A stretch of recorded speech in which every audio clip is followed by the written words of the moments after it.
Hey guys, welcome back to Cook Like Sasha. Today I'm going to show you how to create this beautiful holiday, Christmas, festive whole roast chicken with a decadent sorrel ginger glaze. Guys, trust me, it is so amazing and it's easy to make. As complicated as it looks, it's so easy to make. So if you want to know how I did it, stay tuned. To begin, you're going to need a few fresh ingredients for your green seasoning paste or your green seasoning blend. I'm using some fresh parsley, about 4 stalks of scallion, some scotch bonnet pepper, onion, garlic, sweet pepper, ginger, and of course pimento. So it's kind of like making jerk seasoning, but it's slightly different, and I'm not adding anything for color. So I'm going to add all of this to my blender with about a half cup of water, and I'm going to process it until it becomes a very thick paste.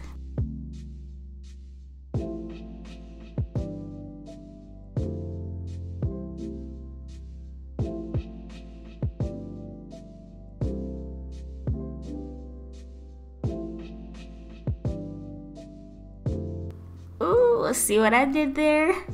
Me learn style. So yes, this is what my green seasoning looks like. So next, let's go to the powder seasonings. I have half a tablespoon of Easi Spice chicken seasoning, a teaspoon of oregano, I have a teaspoon of paprika and red chili powder, Badia complete seasoning, nutmeg and allspice.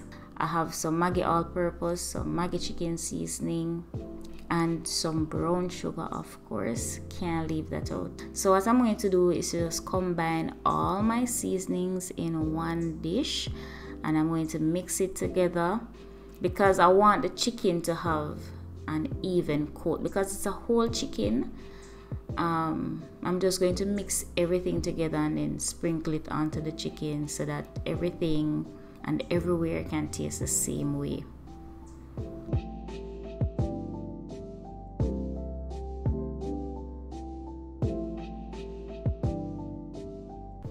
Guys, do not underestimate the power of the allspice and the nutmeg. Trust me, it is going to elevate all of this goodness right here. Like, mixed spice and nutmeg is not only made for baking. You can actually put it on your meats, you can put it in your rice, you can put it in your vegetable. Just experiment and explore. So now we're going to mix everything together, and now it's time to season our whole chicken. I'm using chicken from CB Chicken today. Ensure that when you choose your chicken, both sides of the chicken should look the same. So ensure that it is symmetrical. Nobody go buy no bend up looking, weird looking chicken. Alright, because when you finish, presentation is key. You want it to look nice and pretty. You see the little bird here just sit down in the pot and look good and shape good. Yeah. So now we're going to spoon out our seasonings. I have my green seasoning. I'm using 2 heaping tablespoons. No, 3. Yeah. So I'm using 3 heaping tablespoons. I'm also going to add a little bit of my jerk seasoning that I made prior to this. If you want, you can go ahead and watch the video that I made on how I created my jerk seasoning. The flavor is slightly different, plus it has been sitting for a while, so all of them flavors, it's real punchy right now. So what we're going to do is to just mix up all of that and give the chicken a good massage. Ensure that you get it everywhere, in every crevice, in every corner, because this is going to be the base of our seasoning. And I like to layer my seasonings. I just don't like to put everything on at the same time, because I think that when you create layers, it helps to build the flavor in your food. So go ahead, give your chicken a good rub down, and yeah. So once you're done with the green seasoning, it is time to layer on the powder seasoning mix. So you're going to just apply it evenly over the chicken. Ensure that you coat every single nook and cranny including the insides of the chicken. You're going to get it everywhere, guys. Don't be shy with this because it's a whole chicken and you need a lot of seasoning so it can penetrate everywhere. So ensure that you get seasoning everywhere, guys. Inside, rub it in, and then you're going to just massage everything together and kind of try to create a coating on top. If there's any seasoning that's in the pan, just, you know, scoop it up and rub it in all over. The next thing I'm going to do is to just close up the chicken. The chicken comes with an incision, so you just cross over the legs and then that's it. See, look nice and pretty. And then the coloring is from that jerk seasoning that I made, plus with the seasonings combined. And the chili powder and the paprika that I used in the powder seasoning is actually for color, guys, not really so much for taste. So now I'm just covering up my chicken with a plastic wrap, and I'm going to allow it to marinate overnight. And of course, Chris, you know, I'm just have to come in at the spotlight because he loves to help. So I'm going to put the chicken to marinate. Did I say overnight? No, you can put it to marinate overnight, but I'm leaving it for 2 hours.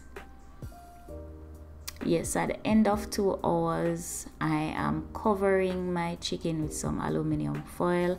I already preheated the oven to 170 degrees Celsius, and I'm going to put this in for 45 minutes. I'm leaving it covered because I don't want the juices to escape. The chicken is going to produce a lot of liquid, and I actually want to save all of that. So after 45 minutes, this is what it looks like. It is very hot, so you have to be careful when you're removing the foil.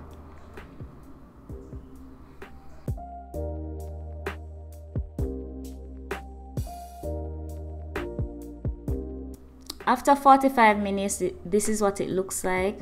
Look at all those juices and look at the liquid that the chicken produced. So everything is basically locked inside. All the moisture is locked inside the chicken.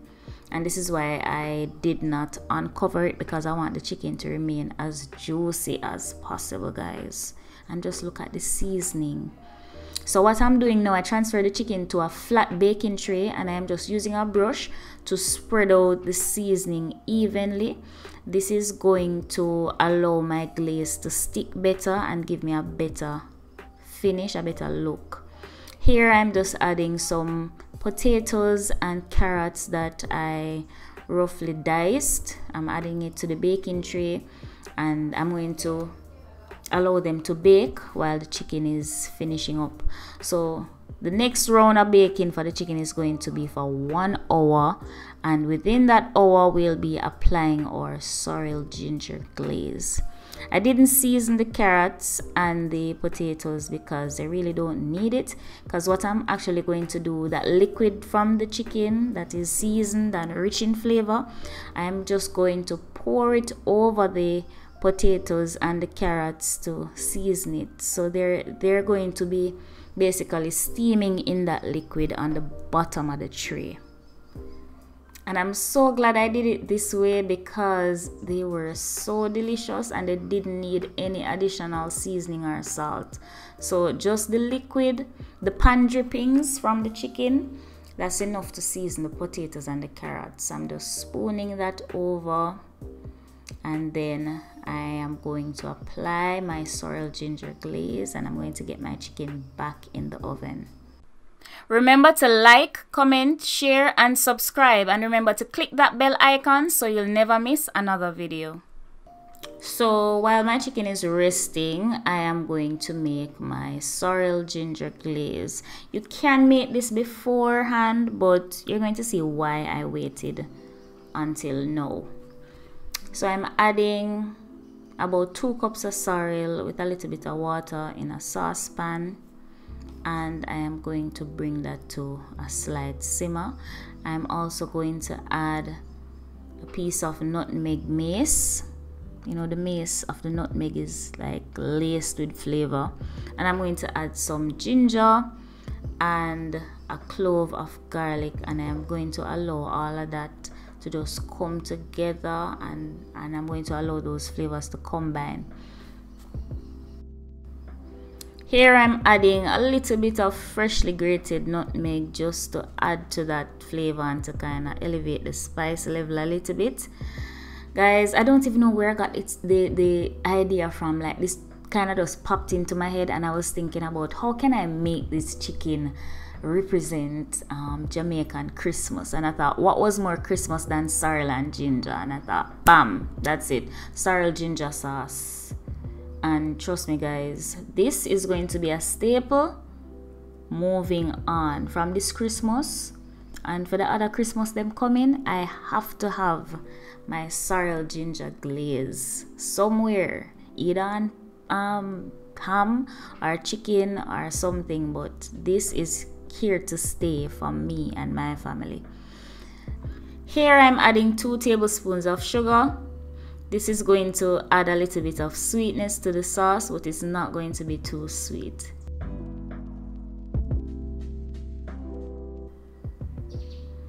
Now I'm going to separate the sauce from the sorrel and everything else, so I can just have the sauce to work with. And I'm going to work on the texture of it and try to get it nice and glazy. One thing you need to remember is that sorrel, when it is overcooked, it has a tendency to give off this sour tangy flavor, so you don't want to allow it to boil too much. So after straining it off, I am going to return the sauce to my saucepan, and I'm going to continue working on my glaze. So here, this is why I saved the drippings from the pan. I am going to add it to my glaze. This is going to add to the texture and also that gloss, that nice glossy look. Yes, this is the reason why I saved some of the liquid, and this is why you shouldn't throw it away, guys. You can actually add it to your sauces and whatever it is that you're going to do for your gravy. So now what I'm going to do to kind of amp up the color and also the flavor, I'm going to add a little bit of barbecue sauce. This is also going to add to the body of the glaze, and it's going to help it to get nice and thick once I start the simmering process. So what you're going to do is to allow the glaze to simmer on low heat until it slightly thickens. Don't wait until it becomes like a honey or a gravy consistency, because as it gets cooler it is going to thick up. So what I'm doing now, I'm just gently brushing it onto my chicken. I'm trying to give the chicken some even coats before I return it back to the oven. And when I do return it to the oven, it is going to be uncovered this time, because I actually need the glaze to stick onto the skin of the chicken and to stick onto that seasoning, and that is what's going to give it that nice color and that nice glossy look. So you're going to leave it uncovered, return it to the oven, and I'm also going to increase the temperature to 180 degrees Celsius this time. So for the next hour, every 15 minutes, you're going to take out the chicken and apply the glaze evenly. Any spots where you see like the chicken skin is peeking through, you're going to ensure that that area gets like a thicker coat, so that way you can build up the texture and you can build up the color. So after 1 hour of glazing my chicken, this is what it looks like. It is so beautiful, so glossy, and I am so proud how it came out, and the taste was so amazing, guys, and the chicken was juicy. Normally people don't want to eat breast because breast is dry. Trust me, this never know one name dry. And the potatoes and the carrots, the flavors were good, but they weren't cooked all the way through. So what I did, after I plated my chicken, I just put them back in the oven for about 20 minutes for them to soften up some more. But the chicken was amazing, trust me, and the glaze is to die for. Just look at the color, look at the texture, guys. I wish I could taste it. I really wish I could, but you know what, I will have these on sale for Christmas and Boxing Day, and also New Year's. So if you guys are interested, you can just send me a DM on my Instagram and you can place your order. Trust me, this one is here to stay, guys. It's so beautiful. And now I'm just going to plate it up and make it look nice and Christmassy and festive. I am so proud of my chicken. It came out so good. It was juicy, cooked all the way through, seasoned to the bone. Oh, and so delicious. Trust me, delicious. And the potatoes and the carrots, everything just tastes good. Thank you guys so much for watching this video. I really hope you enjoyed it and I really hope you try it. Let me know if you do, and if you do, be sure to tag me on Instagram or email me, send me a photo so I can highlight it and show other people what you guys are creating, because I love to see when you guys get inspired and I love to see what you guys create. So until next time, this is Cook Like Sasha. Bye guys.